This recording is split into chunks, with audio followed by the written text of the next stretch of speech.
En nuestro grupo está compuesto por Angie Rojas Mancera, Elizabeth Noriega, quienes habla, María Alejandra Herrera, Paula Daniela Navarro y Rosalind Salcedo. Este hace parte de la materia de intervención cognitivo-conductual de niñas, niñas y adolescentes de la Universidad Católica de Colombia. Como tal, tenemos a la docente Sandra Perdomo, que hace parte de la coordinación de la especialización en psicología clínica. Entonces, el día de hoy queremos pues entrevistarla a usted, doctora Milena, respecto al trastorno de déficit de atención por hiperactividad. En este caso, le paso a mi compañera Alejandra para que continúe pues con la moderación de las preguntas. Gracias. Listo, gracias Lisbeth y gracias a la doctora Milena por asistir. Entonces, queríamos empezar preguntándote, bueno, ¿cómo defines entonces el TDAH? Pues el trastorno de déficit de atención con hiperactividad es un trastorno del neurodesarrollo que tiene que ver con una parte biológica que tiene que ver con la regulación de la dopamina y la noradrenalina. Se presenta más o menos, tiene una prevalencia del 4 al 6% en los niños. Se habla que inicia antes de los 7 años de edad y es importante poder descartar que no hayan otras patologías y se caracteriza porque, pues como su nombre lo dice, o hay un déficit de atención o hay una hiperactividad con impulsividad o está combinado. O sea, el trastorno puede ser o solo déficit de atención o combinado déficit de atención con hiperactividad o con predominio de hiperactividad. Ok, de acuerdo. Queríamos preguntarte cómo evalúas el TDAH. Pues el trastorno de déficit de atención siempre, los niños nos llega casi siempre remitidos del colegio, es como lo más frecuente. Y pues la forma de evaluarlo es, uno, la entrevista, la historia clínica completa, se hace una entrevista al familiar, al padre, al cuidador y al niño, debe ser semiestructurada. Allí lo que se busca es pues abordar todos cuáles son las expectativas que tiene el colegio, qué han visto en el colegio, qué sintomatología ven los padres en la casa y pues dependiendo de la edad del niño pues se hace la observación clínica o ya pues se dirige la entrevista hacia el niño. Se evalúan varias áreas. Hay que evaluar si hay antecedentes familiares, porque pues el TDAH tiene un antecedente familiar importante que puede ser de un 20% si los padres lo sufrieron, si hay antecedentes, digamos, en otra línea hereditaria de presentación del TDAH, pues eso genera un riesgo. Hay que evaluar qué comorbilidades hay, si el niño sufre de alguna enfermedad o ha estado enfermo de otras cosas, si está tomando algún medicamento que esté ocasionando que aumente la actividad del niño. Por eso son bien importantes los antecedentes, la historia familiar, cómo fue el nacimiento, el desarrollo psicomotor del niño, cómo ha venido evolucionando a través de los años. Obviamente esto va a depender de la edad en que nos llegue estos niños. Regularmente llegan pequeños, pero principalmente si es hiperactividad, pero si es más déficit de atención pueden pasar varios grados, que el niño le esté yendo mal, y ya en la adolescencia que consulten. Entonces, de acuerdo a la evolución en el ciclo de vida del niño, pues la evaluación se va dando. Nos podemos apoyar de algunas escalas, aunque estas escalas no son las que hacen el diagnóstico. Quien hace el diagnóstico es la clínica. La evaluación, la historia clínica, la evaluación del psiquiatra, al descartar otras comorbilidades, y estas escalas, pues la que siempre se usa es la O'Connor, que evalúa tanto el ambiente escolar como el ambiente familiar. Es bien importante pedirle a estas familias que traigan los reportes escolares, porque a veces la familia no reporta muchos síntomas, sino que se reporta más principalmente en el ambiente escolar, por lo que allí permanecen más tiempo. Ok, de acuerdo, muchas gracias. Y desde psiquiatría, ¿cómo interviene? Pues ya una vez se descartan que no hayan otras comorbilidades de acuerdo a la historia clínica, si uno ve en la historia clínica que hay necesidad de hacer una neuroimagen, una resonancia o un TAC, pues la realiza si está pensando que hay alguna otra cosa. Ya una vez se hace el diagnóstico desde psiquiatría, hay que hacer un manejo integral, ¿sí? Este trastorno no es solamente con psiquiatría, sino también hay que intervenirlo de otras áreas, dependiendo de qué tanto compromiso funcional esté teniendo el niño, se puede arrancar solamente con intervención por psicología, terapia ocupacional y mirar si hay alteraciones o no del lenguaje. Si el compromiso funcional es moderado a severo, o sea, es un niño que ya ha perdido varios años, que definitivamente no lo toleran en el colegio, que la relación con los pares le está generando problemas, porque al ser tan impulsivos a veces ellos pueden agredir sin querer porque se vuelven irritables, porque la autoestima empieza a bajar, hay que iniciar manejo farmacológico. Los principales que se usan son los estimulantes, el metilfenidato es el que más usamos nosotros aquí en Colombia principalmente, dependiendo de si hay o no otras comorbilidades. Esto se le explica al padre para que ellos estén de acuerdo con el manejo y hay que explicarle también hacer una psicoeducación, qué es lo que está pasando con el niño, que los padres puedan entender qué sucede, que esto es, pues, es un trastorno, no es algo que el niño se esté inventando, ni que depende que el niño quiera o no quiera comportarse, sino que es algo que va más allá de él, por lo que hay esta disregulación a nivel de los neurotransmisores. Se le explica en qué consiste el uso del medicamento, cuáles pueden ser sus posibles efectos colaterales. Digamos que en el metilfenidato uno de los posibles efectos colaterales es que baje el apetito. Entonces, para eso es importante saber el peso del niño y tener como este cuidado. También es importante saber si hay antecedentes cardíacos porque puede producir algunas alteraciones cardíacas y claramente está contraindicado en ese tipo de niños. Puede disminuir la necesidad del sueño. Entonces, esto es importante explicárselo a los padres. Y pues se hace el seguimiento mensual, dependiendo de cómo siga el niño, de acuerdo a la medicación, y también se trata de intervenir al colegio. En el colegio pues envían como recomendaciones de cómo pueden hacer los psicopedagogos o las personas que están con él, los maestros, para tener un mejor tratamiento de este niño. Buenas tardes, con Rosely Salcedo. Voy a continuar con la entrevista. Habías mencionado antes el tema del medicamento. Tú, discúlpame, pero tengo dificultades con el internet y a veces se me va el audio, pero hablaste del medicamento y me gustaría preguntarte ¿por qué a algunos niños sí les envían o les recetan el medicamento y a otros niños no?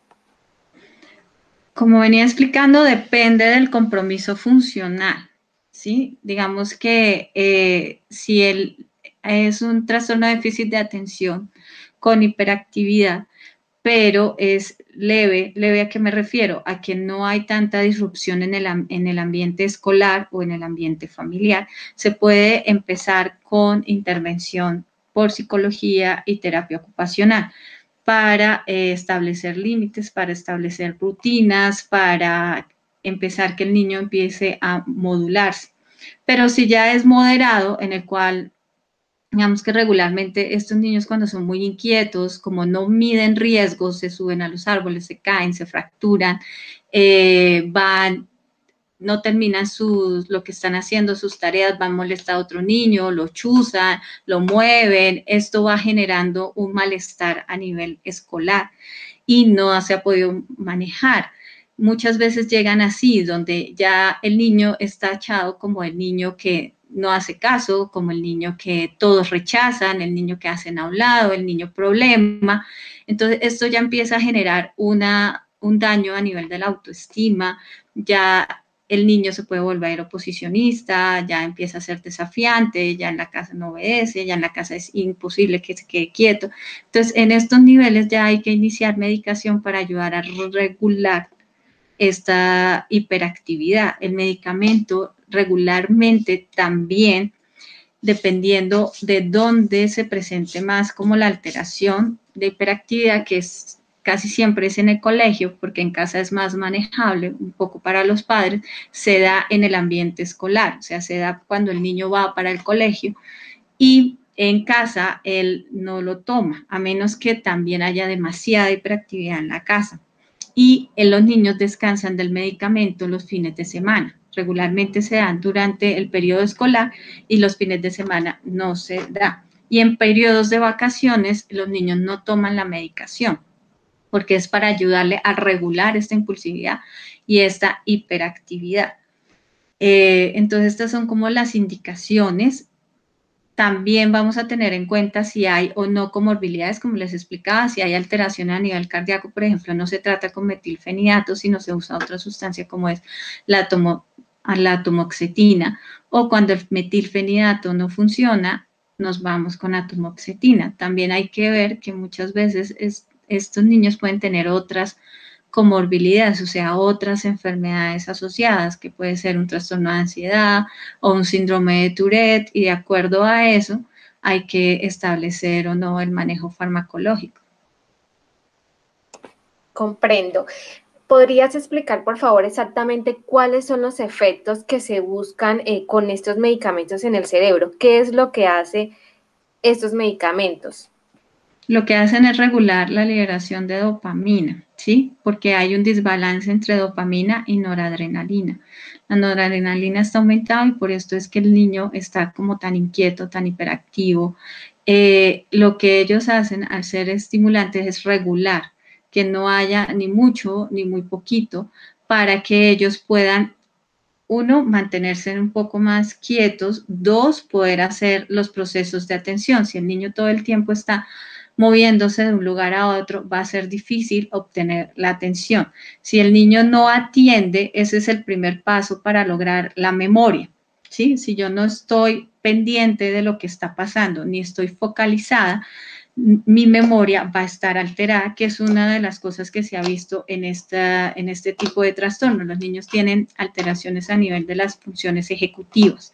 Entonces, lo que se busca es que el niño pueda estar más tranquilo, pueda estar atento y pueda estar con una atención sostenida, o sea, esté en ese momento, en ese instante y en lo que está viendo, porque lo que se ve con este tipo de trastorno es que los niños no logran regular qué es lo importante, ¿sí? Qué es lo que hay que hacer en ese momento, sino que se van fácilmente, pierden su concentración, y esto es algo que también se va logrando a estas edades, o sea, temprano en la vida es cuando uno empieza a diferenciar en qué debo colocar la atención, en qué momento, y también aprender a esperar, que es algo que ellos está desregulado. Entonces, los medicamentos lo que van a ayudar es a eso, a que se empiece a regular el mecanismo de recompensa que tiene que ver con la dopamina, para que ellos puedan esperar a la recompensa y puedan tener como ese tiempo y no tengan que estar buscando rápidamente que se les recompense. Por eso también una de las cosas que pueden referir los papás es, en el videojuego ellos sí están atentos, pero en clase no, entonces es porque ellos no quieren. No, lo que pasa es que los videojuegos, en cierta forma, es una estimulación rápida y tiene una recompensa demasiado rápida. Entonces, digamos que ese circuito de dopamina está alterado y por eso ellos logran quedarse en ahí un poco más de tiempo. Diferente a lo otro que no pareciera que tuviera una recompensa rápida. Y por eso ellos también, una de las estrategias son como los deportes, porque los deportes lo estimulan y le ayudan a que esto también se libere y a que esto empiece como a regularlos de una mejor forma.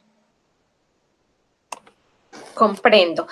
Estos medicamentos, bueno, se recomienda que no se tomen en casa y que los fines de semana pues se suspendan, pero esto no tiene de pronto un efecto rebote o de pronto, digamos que se acentúen las dificultades en casa, los fines de semana. Y otra pregunta sería, ¿Hasta qué edad deben de tomar estos medicamentos o debe ser algo que debe estar presente toda la vida? No se genera un efecto rebote y como ya te venía explicando, depende de cómo sea el funcionamiento del niño, porque esto tenemos casos moderados como tenemos casos graves. Hay niños que no solamente esta hiperactividad es disfuncional en el colegio, sino también en su hogar, y en su hogar no logran quedarse quietos, no atienden, no hacen las labores, generan dificultad con otros niños, con sus amiguitos o con sus hermanos. Entonces, cuando es en este nivel, digamos que no se suspende en esos momentos, sino que se mantiene. Ellos lo mantienen mientras se logra la regulación. Recordemos que esto también va de la mano de enseñarles estrategias de manejo a los padres, también de que los niños estén en terapia ocupacional para que ellos empiecen a organizarse, a tomar tiempos, a hacer este proceso, ¿sí? Que también con psicología lo hacen, este proceso de la recompensa, de entender para qué es importante, de mejorar un poco su autoestima, por lo que estaba hablando previamente, y cuánto tiempo se va a dar el medicamento. Digamos que inicialmente uno los va evaluando en ese periodo escolar. Primero debe presentarse una mejoría. Una vez se da la mejoría, uno espera un tiempo, que casi siempre es el doble de tiempo que se demoró en tener la mejoría, para empezar a retirar la medicación. Ya con el retiro de la medicación se evalúa si ellos remiten o no remiten. En un porcentaje que es más o menos el 20% de los niños con TDAH que se diagnostican en su proceso de infancia, pueden continuar con ellos en el adulto. Entonces, en el adulto se continuaría la medicación. ¿Qué se ha visto? Digamos que es uno de los temores que tienen los padres, porque en alguna época se hablaba que se podían volver adictos. Los estudios lo que han mostrado es que hay mayor riesgo que estos niños consuman sustancias si no son tratados, porque el TDAH va evolucionando. Puede ir evolucionando a un episodio depresivo, a un trastorno de la conducta, a tener, por lo que hablaba, que se pueden volver oposicionistas desafiantes, por lo que son rechazados por su núcleo. El trastorno depresivo, al ser rechazados por su núcleo, entonces tienen esos problemas en la autoestima y se pueden ir generando otras patologías, y una de esas es la dependencia a sustancias. Se ha visto que los niños que no se tratan a tiempo con déficit de atención tienen un alto riesgo de desarrollar dependencia a sustancias, lo cual no lo da el medicamento. Si se tratan a tiempo, están en todas estas terapias, ellos empiezan a obtener herramientas y a poder tener un funcionamiento mejor en la sociedad. Y de acuerdo a lo que ya te expliqué, después del año se mira si se reduce, se ve cómo actúan sin la medicación, pero en un 20% ellos pueden continuar con este trastorno y requerir medicación en la vida adulta. Gracias. Ya para finalizar, ¿por qué hay profesionales o teorías que dicen que el TDAH no existe? Lo que pasa es que esto es un poco como las teorías de por qué dicen que no existen las vacunas, ¿sí? Lo que pasa es que una de las críticas que se han tratado de asociar a estos tipos de trastornos es que hay profesionales que pudieron haber colocado este trastorno por estar asociado a farmacéuticas, ¿sí? A las farmacéuticas que producen la molécula, y por eso aumentarlo. Pero lo que se ha visto en los estudios es que sí existe el trastorno, sí genera dificultades, y se han hecho estos estudios prospectivos en el cual se ve a través de los años cómo van evolucionando estos niños. Lo otro es que a veces se puede empezar con un diagnóstico de trastorno de déficit de atención que puede evolucionar, que no era al principio un trastorno de déficit de atención, sino un trastorno afectivo bipolar, y solamente se da en la evolución del paciente. En la medida en que se ve a largo plazo, se puede ya empezar a identificar qué está pasando con este paciente. Y como te explico, empiezan estas teorías porque claramente hay mucho temor en cuanto a medicar a los niños, ¿sí? ¿Por qué? Porque pues estamos hablando de neurotransmisores y lo que se cree, las personas lo pueden creer, que se les daña el cerebro o se vuelven adictos a una medicación, cuando la definición de adicción es diferente. Yo soy adicto cuando tomo algo que no requiero, tomo, hago, como algo que no requiero, que a pesar de saber que me hace daño, lo sigo haciendo, requiero más dosis y no lo puedo dejar. Eso es una adicción. Lo que la población general entiende como adicción es que yo requiero el medicamento para sentirme bien. Pero ahí entonces entraríamos en la discusión de, entonces el hipertenso no debería tomar su medicación. Por ejemplo, yo que uso gafas, entonces no debo usar gafas. Yo uso gafas porque tengo un problema en mis ojos. Si yo me quito mis gafas, yo no veo. Pero eso no es porque yo me haya vuelto adicta a mis ojos, sino porque yo ya tengo una dificultad a nivel de los neurotransmisores. Y digamos que estos conceptos no son tan fáciles de explicar a los padres, ¿sí? Ni de que pueden haber estos riesgos, ¿sí? Y lo otro también puede surgir de la misma pregunta que tú me decías, ¿por qué a este sí lo tratan de esta forma y a este no? Y esto tiene que ver con lo complejo que somos como humanos, ¿sí? Los trastornos tienen diferentes grados y dependiendo de cómo sea, aquí necesitamos también a una familia que esté comprometida con el desarrollo de su hijo y que se creen estrategias para poderlos involucrar. Entonces, la otra pregunta es, ¿nuestro sistema de educación, el regular, no estoy hablando de los privados, aunque también puede entrar, está preparado para este tipo de niños? O sea, para afrontar este tipo de educación no es tan sencillo. Entonces, todo esto hace que se generen como barreras que puedan llevar a decir que no existe, cuando sí hay muchos estudios que han demostrado que el trastorno existe como tal y que es mejor tratarlo a no tratarlo, por lo que te explico, se pueden generar otras patologías. Comprendo, ya un poco nos respondiste entonces también esta pregunta de si sería posible que simplemente el sistema educativo no estuviera preparado para las habilidades que tienen estos niños.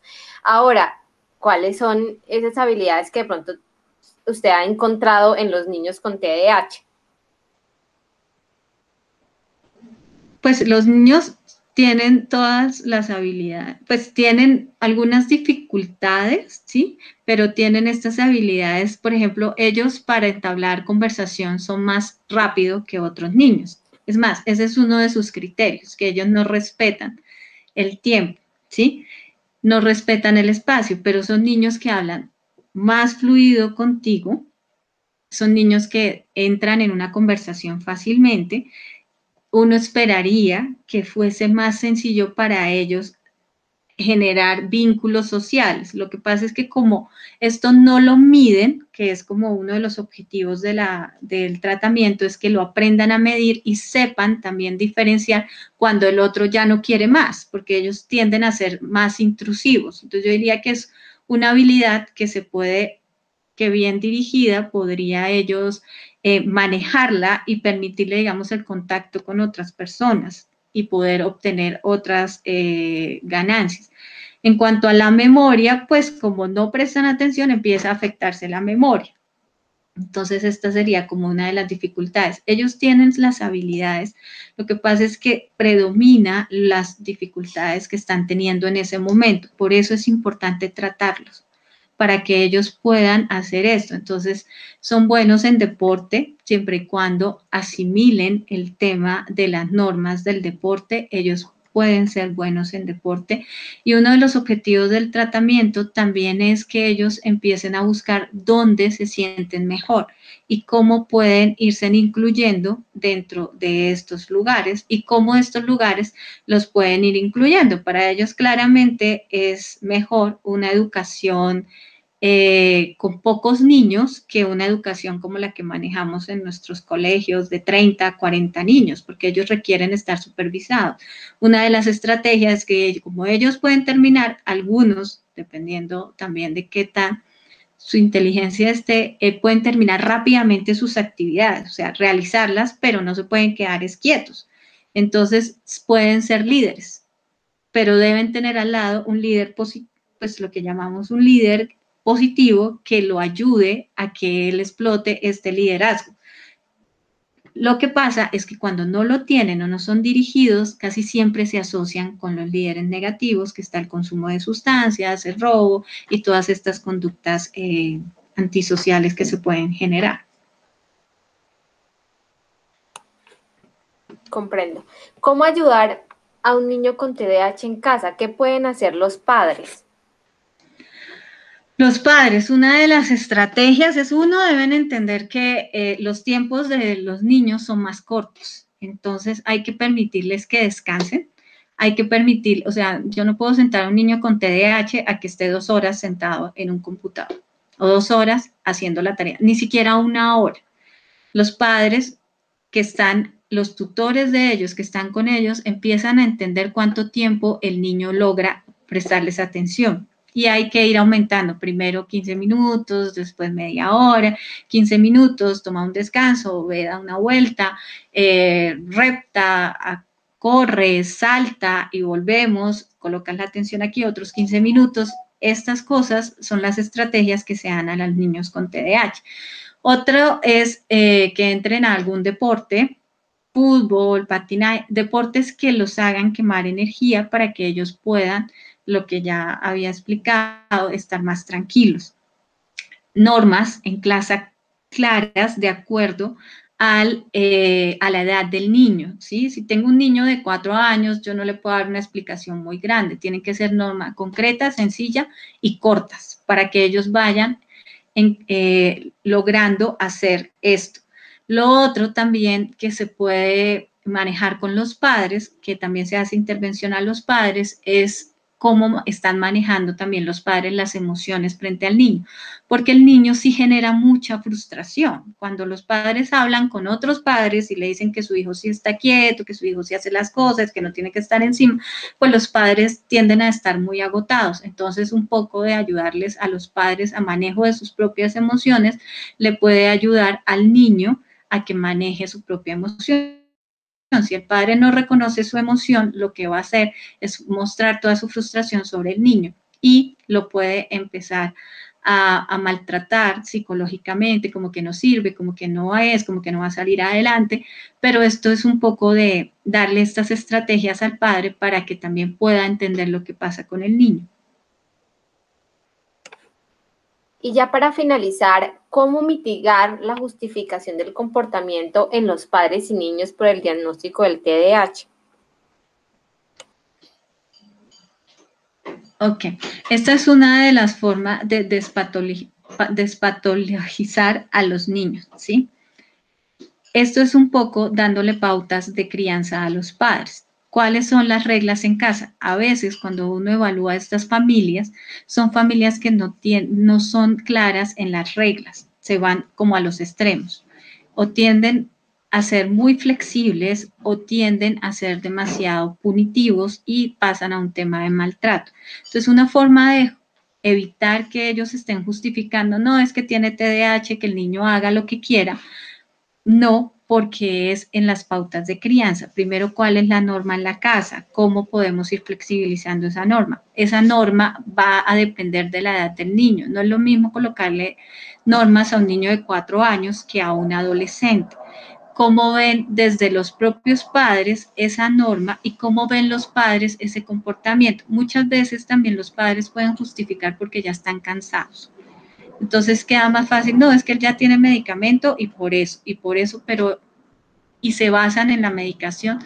Y lo otro es explicándoles que esta intervención es integral. No es solamente medicamento, es lo que yo hago en casa también, es cómo estoy yo criando, cuál es mi ideal, no el ideal, sino yo en mi pensamiento, qué significa ser padre, ¿sí? Para ver si dentro de ese pensamiento entra el comportamiento del niño o no, o de pronto los padres tienen algunos comportamientos inadecuados que también justifican a través del niño. Por eso hay que evaluar muy bien los entornos familiares y escolares, porque también podemos justificar el comportamiento del niño en que de pronto es que el profesor se la tiene, pues lo tiene entre ojos y por eso es que el niño ahora se comporta mal y digamos que por eso este tratamiento es integral, para poder evaluar cuáles son las áreas donde es que de pronto hay agotamiento, qué estrategias inadecuadas están llevando cada uno de los que están actuando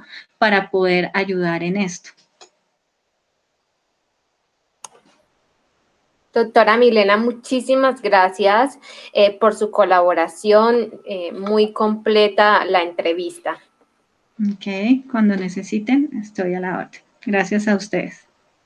Gracias. Muchas gracias por acompañarnos.